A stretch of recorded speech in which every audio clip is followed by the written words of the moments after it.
خب قراره با هم بریم سراغ بررسی تریلر مسخره ماینکرافت. هی سلام بچه‌ها، سپرم از کار سپر اسفیار. بچه‌ها چطورین؟ تو این ویدیو قراره بریم سراغ تریلر ماینکرافت که یه جورای ماینکرافت قراره تا سال آینده یه فیلم منتشر کنه که اصلا هیچ چیزش به هیچ چیزش نمیخونه. فرض کن استیو این شکلیه تو ماینکرافت، الان تو فیلم این شکلیه. خب این یعنی چی؟ قراره بریم سراغ تحلیل تریلر ماینکرافت و میدونم به ذره دیره و تریلر یه ماه بوده هست اومده، ولی یه سری نظریه‌های جدید اومده، میخوام اونا رو بهتون بگم و نظر خودم درباره این تریلر بهتون بگم. یه تغییر ریزم کردم، موها رو رفتم خیلی انداختم. ببین عشق داداش، اون اینطوری بازی تیزی بازی سیروسلی. بریم داشته باشیم این ویدیو رو. فقط که ویدیو شروع شد حتما ویدیو رو لایک کنین، کانالورت رو دنبال کنین و با کامنتاتون بهم انرژی بدین. بچه‌ها اگه دوست دارید از این نوع ویدیو براتون بذارم و ماینکرافت رو تحلیل کنیم، لایک‌ها رو منفجر کنین، جدید کانالورت رو دنبال کنین. خیلی دوستتون دارم. اسپیار شاپ دوتر هم فراموش نکنید برای خرید کد فلکس ماینکرافت فقط 799000 تومان.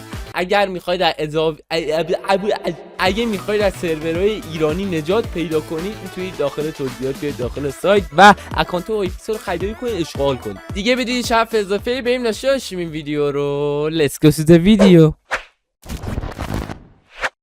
خب اول تریلر همینطور که میبینید داریم وارد یه پورتال جدید میشیم که به صورت آبیه و یهو جهان باز میشه و 4 تا فرد ما اینجا داریم که از نظر من اینا ماجراجوهایی هستن که اومدن تو دنیای ماینکرافت. یکیشون یه خانم سیاه‌پوسته و اون یکی یه پسر بچه کوچولو و این یکیو نمیدونم چیه، پسر دختر موهای بلند، لباس صورتی، ریش. و بعد از معرفی این کسایی که اومدن تو دنیای ماینکرافت یه ببعی میاد که اصلا شبیه ببعی ماینکرافت نیست. وای من واقعا اعصابم خورده. داخل تصویر بعدی میبینیم که این سیروسلی گرگلی ها ندر با گست و روح اومدن تو دنیای اوورور. برادر تا دیروز میگفت دنیای اصلی سرسبز. آره خلاصه پس میتونیم یه حدس بزنیم که داخل فیلم ماینکرافت که داره میاد که هیچ چیش با هیچ چیش بالانس نیست، قراره از ندر حمله کنن به دنیای اوورورد اصلی. تنها چیزی که درست انیمیشنشو در آوردن این گریه است که داره زوزه میکشه. بعد از اون این آقا لباس صورتیه که ریش داره، معلوم نی مرده یا پسر،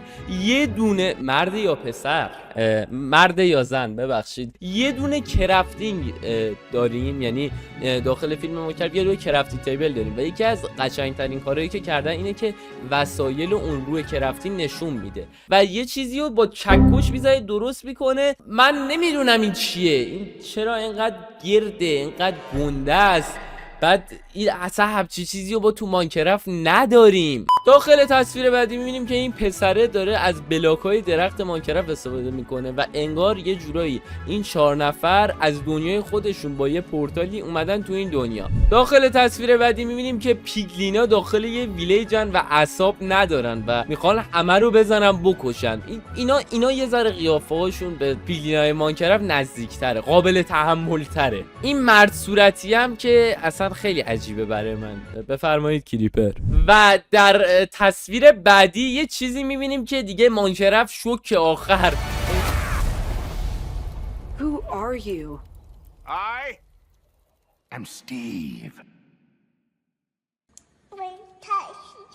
این چرا ریش داره؟ این چرا چاقه؟ این چرا اینقدر گنده پیره؟ و بعدم این تصویر و کادر زیبا علاما رو میبینیم که خیلی زیبایی. بریم با هم ببینیم.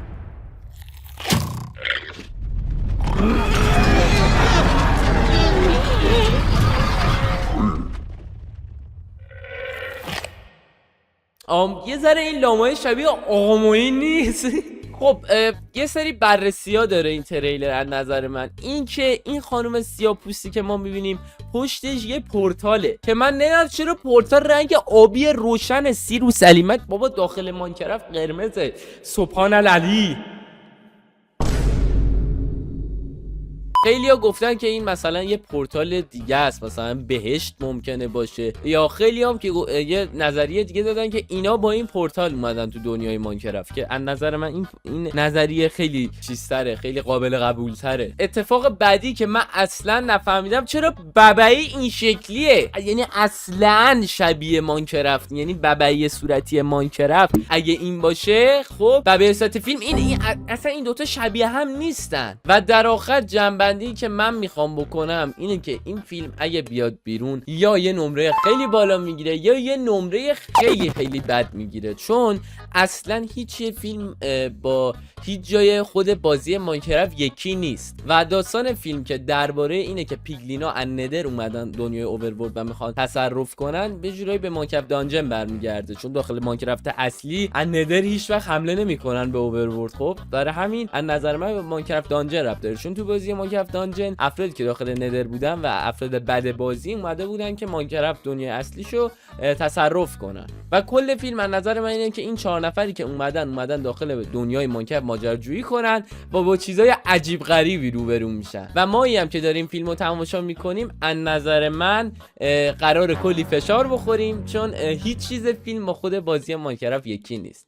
یه نظریه دیگه من دارم که اینه که اومده ماینکرافت از قصد مثلا ببعی و این شکلی درست کرده، استیو از قصد چاق درست کرده با موهای بلند و عجیب غریب، که بیاد به ما بگه که آره حاجی شما که ماینکرافت بازی کردید این فیلمو دارید میبینین، براتون یه جورایی خنده‌دار باشه، یعنی اصلا فیلم جدی نیست، فیلم یه جوراییه که بامزه است، یعنی طوری که اون کسی که ماینکرافت بازی کرده این فیلمو میبینه فقط بخنده، بگه وای ها این ببعیه چرا این شکلیه. میدونید چی میگم؟ یعنی اصلا هیچ ربطی به ماینکرافت اصلی نداشته باشه. آره خلاصه این جنبندی من از فیلم ماینکرافت، اونم لذت برده باشید و حال کرده باشید. نظراتونو حتما درباره تریلر ماینکرافت و فیلم ماینکرافت که قراره بیاد حتما تو کامنت ها بهم بگید، میخوام بخونم و ببینم نظرتون چیه درباره فیلم ماینکرافت. خیلی دوستتون دارم بچه‌ها. اگه دوست دارید از این نوع ویدیو براتون بیشتر بردارم، لایک رو منفجر کنین. اگه جدید کاربرد رو دنبال کنین. من دلقکم و اینجا سیرک بنده است.